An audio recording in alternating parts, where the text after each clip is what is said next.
Welcome in to Lock and Live for NFL Week 9 with Uncle Phil. I'm your host, Matt. Thanks for joining us this Sunday morning. Uncle Phil, how are you doing? Looks like you're having a good time. Sunny in Vegas right now. Yeah, Vegas is really sunny. I'm beating away this sun out of my eyes, but doing it for you guys, whatever it takes. Yeah. Anyway, yeah, things are going well. I had a big day yesterday, but kicked off the week really, really well. And yesterday was kind of an uneven day, kind of a weird day, and I think we kind of escaped unharmed. But really started off the week well on Thursday night, going 5-1 in my NFL plays, and I'm just really seeing NFL well right now. Look, I'm putting a lot of work into it. I feel like I know these 32 teams really well. I've got several survivor contests going on, including Circa. I'm still in that one. It's really amped up the level of what I know. It's easier to keep up with 32 teams than like 132 in college. So a lot better. So this is, really excited about this weekend. We went 8-4 in a notebook last week. And I think I'm going to do equally as well this week. Absolutely. Thursday was fantastic, and I'm looking forward to another huge day. In the chats, we got Andreas. He says, let's have a Sunday. Couldn't agree more. There you go. So, Uncle Phil, let's get it rolling. Where are we heading first? Well, I can always count on Andreas to give me an uplift for the day. We're going to Detroit, first of all, where Minnesota's coming to visit. Minnesota's kind of an odd team this year. We expected, since they got rid of Sam Darnold, they got rid of Daniel Jones, or they let them get away, and they kept J.J. McCarthy. We felt like that, hey, Kevin O'Connell really knew what he was doing and doing that. It just really hadn't panned out that way. It's kind of mysterious that Kevin O'Connell's considered one of the brighter minds of the NFL right now, and for whatever reason, JJ just hasn't panned out. It doesn't look like himself. Carson Wentz has been starting, but JJ looked like he could have gone last week. But he didn't play. They still played Carson Wentz. He got injured. JJ has to play this week, and that's just the offensive side of the ball. The defensive side of the ball has been one of the worst defenses in the NFL, especially against the run. 2 times this year, they've given 200 yards of rushing up to an opposing team, and that's tied for worst in the NFL for that. So, they're kind of a bottom 8 in just about every statistical category in the NFL in defense, and they played the number 1 easiest schedule so far, and they've only got 3 wins out of their 7 teams they played. And let's recap who they've actually played. Detroit has played, or let's talk about who they've beaten. They've beaten Chicago, they have beaten Cleveland, and they've beaten Cincinnati. So let's recap the quarterbacks. That's Caleb Williams.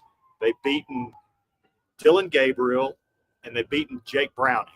So that's not really that great. And so Detroit is going to bring their rushing. Brian Flores is going to blitz every down. That's kind of what he does. Everybody talks about how a great defensive coordinator is. To me, you're not that great if you just blitz every down, and that's kind of your one trick. And it's not really working that way. So guess what Detroit's going to do? Detroit's going to run the ball, and I think they're going to come away, and I think that's going to be that. So long story short, that is my first best bet is Detroit minus 9.5. And because we stayed in the same game last week in Cleveland, and we won both sides of that bet, we're going to stay in Detroit and do the same thing again. But I'm going to take, instead of a total, I'm going to take Detroit again in the first half, minus 5.5. So Detroit minus 9 for the full game, and then Detroit minus 5.5 for the first half are my 2 best bets. Again, being in Vegas, we're pushing the chips all on the table. Yesterday went 1-1 doing that. Probably should have gone 2-0. Just a terrible turnover by Florida there at the end of the game. Probably we're going to push that in for a touchdown that Georgia would come back and scored. Anyway, the whole thing, I think we'd have gotten there. But regardless, I think we're in good shape today. I like it. and that's where we're going. But again, I like a lot of games today, and I really had a tough time narrowing it down. But those are two of my best bets, and I've got 11 total in my notebook today. So 11 best bets today. Two of them I just gave you. Love it. Looking forward to the notebook picks and those two games specifically. Let's get to other games with the questions. We got Grant on the line. He says, thoughts on the Texans Broncos. Yeah, I played the total in that game, and it's in the notebook. But I'll talk about I didn't play the side. On this game, I feel like C.J. Stroud, he didn't – probably last week was the best week he's looked since 2023. So will he continue that against Denver? I don't know. I didn't feel like that San Francisco got that much pressure. Denver will certainly bring that, but Denver being without Patrick Surtain, gives CJ visibility to the whole side of the field, because when Patrick Surtain's out, he's going to cut off one side of the field that you're just not going to go to. So you're going to be looking to the other side. I think that'll be interesting to see how that matches up and see how, again, Houston just doesn't have a great offensive line. We're going to see how they are against Denver. It's what I'm most looking forward to in that game, is seeing how if Houston can handle the pass rush, the league's leading pass rush. They got 36 sacks. The next team, Denver does. The next team in the NFL has got sacks, or second place has got 26. So again, they're far and away above anybody else. If they can get to CJ early and often, could be a long day for CJ. However, if Houston kind of found something and their offense is kind of cohesive, because things change throughout the year with NFL. What used to be bad a couple weeks ago is not necessarily bad today, and vice versa. So we'll see how that goes. So I want to see how that is. I want to see how Denver's defense plays with Surtain. I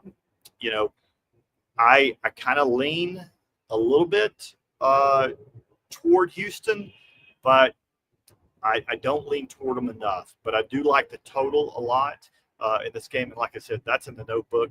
But the side, wouldn't be surprised either way. Okay, sweet. Hey, well, thanks for the question, Grant. Best of luck today. Next on the line, we got Nicholas. He says, good morning, Uncle Phil. He's doing his own digging. New England's on a 5-game winning streak, and he thinks they're going to cover the spread against Atlanta at 4.5. Any thoughts? Yeah, I tend to agree with Nicholas. I didn't play it because all the big money is coming in on Atlanta. It's one of the most popular underdog picks of the day today, and I can't figure it out. Look, one thing that New England does well is stop the run. And you saw what happened last week when Miami stopped the run against Atlanta. Although Kirk Cousins was in, they just started throwing the ball, and Bijan only got 9 runs the entire game. Nine rushing attempts for Bijan. So I just wonder if they'll kind of go with that. Michael Penix is not very accurate. They're really kind of good inside the dome, not as great away from it. So a lot of people, but still, that's not scaring people off. The big money is coming in on Atlanta. I don't really understand it, so I've stayed away from it personally. I think that New England gives up some receptions to running backs, and so you may look at a player prop like Bijan kept, as far as number of receptions he gets, may go over that total. I'd probably be interested in that, but I just stayed away from it. So I am, I don't know that I helped you any, but I just kind of gave you my thoughts and what I'm doing with it, why I initially thought like you, but, everybody, other people that, that I kind of listen to and kind of watch and take into consideration, a lot of those people are on Atlanta today. And so I stayed away from it for that reason. And, I don't mind going against them, but it just seemed a little fishy to me. So I stayed away. Awesome. All right, Nicholas, thanks for the question. Let's keep rolling. We got James on X. He says thoughts on the Giants plus 2.5 to 3. Yeah, I kind of wonder what the Giants are going to look like after Scatterboo. It's why I didn't play that game in my notebook, and I didn't play it all together. I would probably look toward. I kind of favor San Francisco in this one, but again, I want to see what the Giants look like without Scatterboo Day, because I felt like he was kind of an emotional leader. I know Jackson Dart is technically their leader as quarterback. It just felt like that Scatterboo was kind of a soul of this team. You could see that when he got injured, all the players came out there. And, there's things I want to watch in every game. This is the other thing I want to watch today and see how this is doing. I feel like that the Giants defense is really poor against the run. Again, another player prop. I'd look for Christian McCaffrey to have a day. I feel like he will get outside, run outside early and often. And I think that's where I see the edge being to San Francisco. I think San Francisco probably wins this game, but I think it does, but I don't know it does. That's why I didn't put it in my notebook. That's why I didn't play it. Absolutely. And on that same game, we got another question from Andrew in Dallas. Good to see Andrew. He says so many injuries. Giants team total under 23.5. I could certainly see that. San Francisco gave up some points to Houston last week, and I didn't think Houston was that great of a team, at least not yet. Certainly thought they had the potential, but they hadn't been really good in about a year and a half. So I want to see what happens with San Francisco's defense. I mean, again, it's a 2-game. It's the back end of a 2-game road run for them, and back-to-back road games. And also with them, I kind of worry about the Rams today and worry about San Francisco, because both those teams are going to be these are look-ahead games because they're playing next week. They're coming back and they're playing next week. Rams and 49ers are playing. So you could see them both kind of overlooking a little bit. Not that anybody overlooks games in the NFL, but if they did, I could kind of understand, because this next week's their huge rivalry game. So I just didn't feel comfortable with this game for those reasons. But good question. But that's why I stayed away from that. Absolutely. Hey, best of luck to James and Andrew today, and thanks for the questions. Yep. Next on the line, we got Andreas. He has a player prop question. JJ McCarthy passing lines at 214.5 is under the play. Yes. I would probably go Justin Jefferson over his receiving yards. It seems like he always does well against the Lions. I would probably go Justin Jefferson over, but JJ McCarthy under his total. Okay, sweet. A lot of questions on TikTok and Instagram, and we have Eli on X. They all want to know about the Bills-Chiefs game. Allen versus Mahomes. Any thoughts there? Yeah, I stayed away from this game on the notebook. I mean, look, the Bills win the regular season, Chiefs win the playoffs. I think that's a very easy, and I think, quite frankly, a lazy take, because each year is a little different. For me, I think the Chiefs have got a better team. We're going to see how, and I think they should probably win. If you wanted to tease the Chiefs down or through 0, I know that's sacrilege to some of you, but if you did that, I just don't see the Bills winning by more than 3 if they win. I can see the Chiefs. I think the Chiefs' margin of victory, I could easily see them winning by 7 to 10 points. If the Bills win, I see them like a field goal game. So for me, I'd probably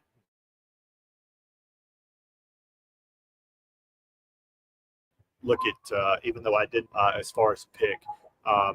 So that's kind of how I feel about that game. If you want a couple player props in that game, I think the player props are the way to go. Mahomes and Josh Allen do one thing every single game that matters. And when they have a game that really means something and it's on the line, winners want the ball, right? And those two guys are clear winners, and they want the ball. And I would bet with both hands that both of them are going to exceed their rushing attempts, because they will run the ball themselves and take things into their own control, And that's how I'd play that game. That's how I see that. I would tease the Chiefs down with something else, and I would also go over the rushing attempts of both Josh Allen and of Patrick Mahomes. Awesome. Thanks for your insight, Uncle Phil, and thanks, Eli, and to the rest of the audience that asked the question on the Kansas City-Buffalo game. Yep. Next on the line, we got Brandon. Brandon on TikTok says, can Green Bay just cover the 13?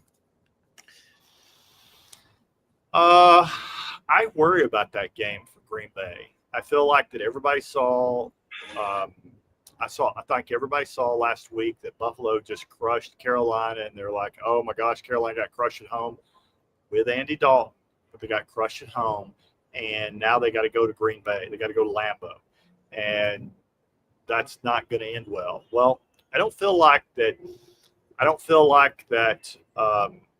Green Bay has been playing well, especially their defense, and I think Carolina's going to score some points, especially with Bryce Young back. I think that thing could be closer than 13. Interesting enough, the totals kind of come down a little bit, and if the totals coming down, tells me that